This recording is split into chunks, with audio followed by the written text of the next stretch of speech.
My name is Father Charlie Bouchard, and I'm here today to offer you a word of hope for March 19th, the Feast of St. Joseph.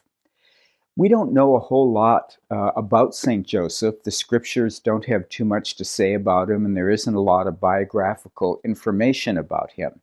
But we do know a couple things. We know, first of all, that he was a man of faith, and that when Mary became pregnant, an angel visited him in a dream and told him not to divorce her, but to stay with her, to be faithful to her.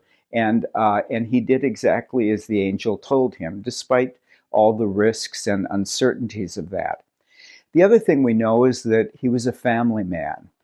We see the story of Jesus lost in the temple, and we see Mary and Joseph looking for him with the concern that any parents would have about a child who they've lost track of.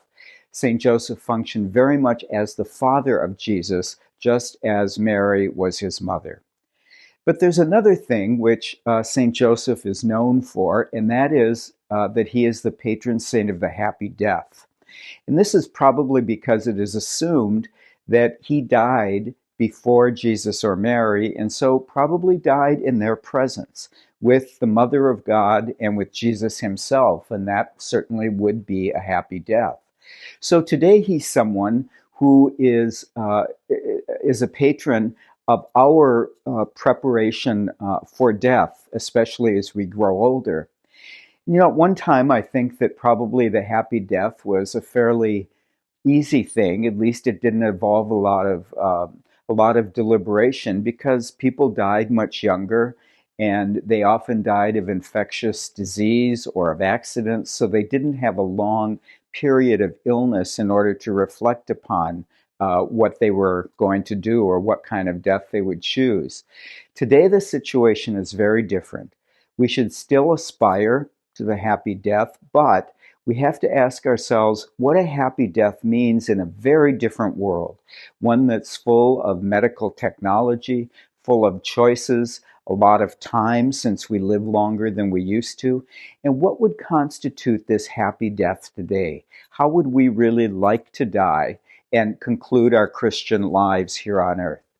I think there are two things that we can do in order to assure a happy death for ourselves. The first one is to think about what the happy death means for you. How would you like to die? And then have a conversation with your family and friends, with those who are likely to make healthcare decisions for you as you approach death. Make sure that you've filled out a durable power of attorney or some other kind of document that gives others the power to make decisions for you. And then meet with those family and friends, have a conversation with them, and make it clear why you are choosing what you are choosing. And the second thing that we can do, of course, is to pray to St. Joseph.